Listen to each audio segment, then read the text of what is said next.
Hi, this is Michael Marty coming to you from the University of Arizona. Today, I'm going to walk you through how I like to set up Python so that hopefully you can, from scratch, get started with Python programming. So the first thing that we need to do is, of course, install Python. And so we're going to go to the web and we're going to search for download Python. And you can see if we click here, we're going to get a link that would immediately install Python for us. Now, I'm going to recommend a slightly different way to do this. So instead of installing the standard, if we go down, oftentimes the latest version may have some bugs in different libraries that people use.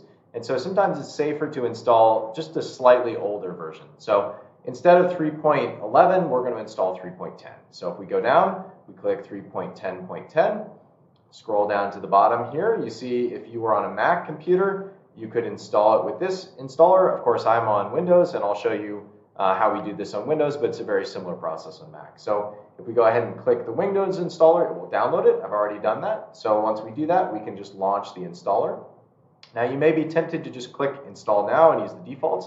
That'll work, but I'm going to recommend a few slight tweaks to that I think will make your life easier. So first, we're going to select Add Python exe to the path. This will allow us to use the command line and type in Python very quickly.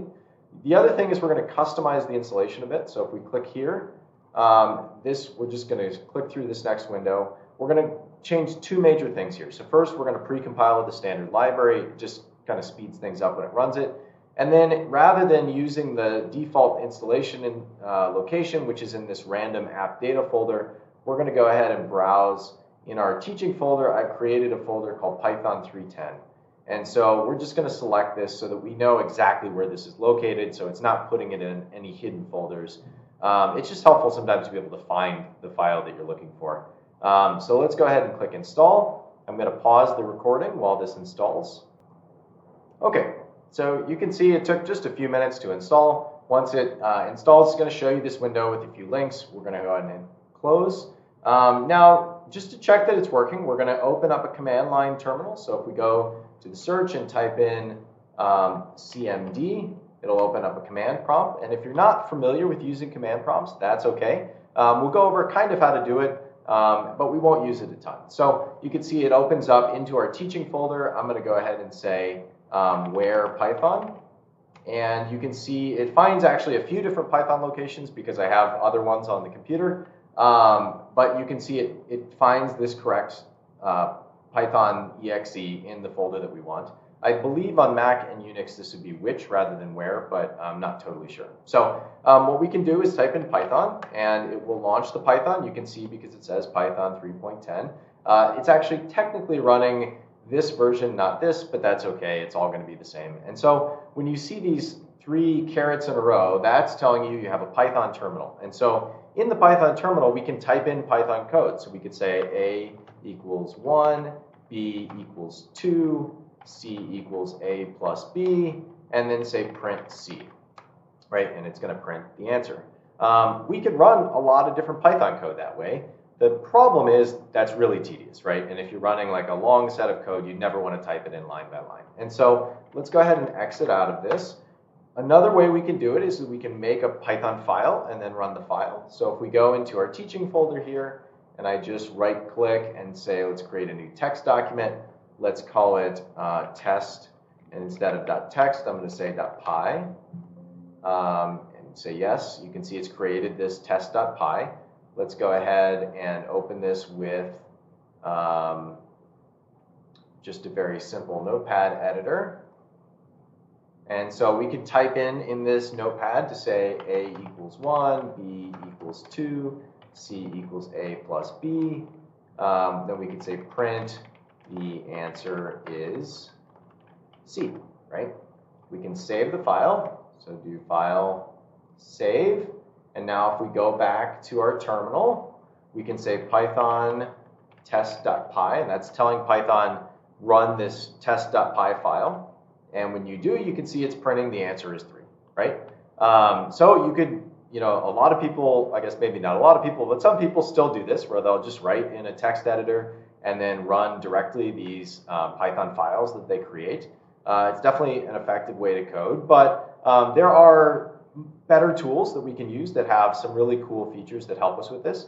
And so one of those are, they're called Integrated Development Environments, or IDEs. And so you may be familiar with things like Visual Studio, or I think it's Xcode on Mac. Eclipse is often used on Linux. Basically, these are ways that we can kind of integrate all these tools into one development environment. And so there's lots of different Python IDEs that you can use. I really like PyCharm, and so I'll show you how to set that up. If we go to search, we can search for PyCharm, click on their link. You can see it's immediately going to take us to the download. Now there's two versions of PyCharm. There's the professional version, which you have to pay for. If you're a student or a teacher, though, you can get the educational version for free, which is great. There's maybe some more advanced features in the professional version, but the community version works just as good, and it's free for everybody.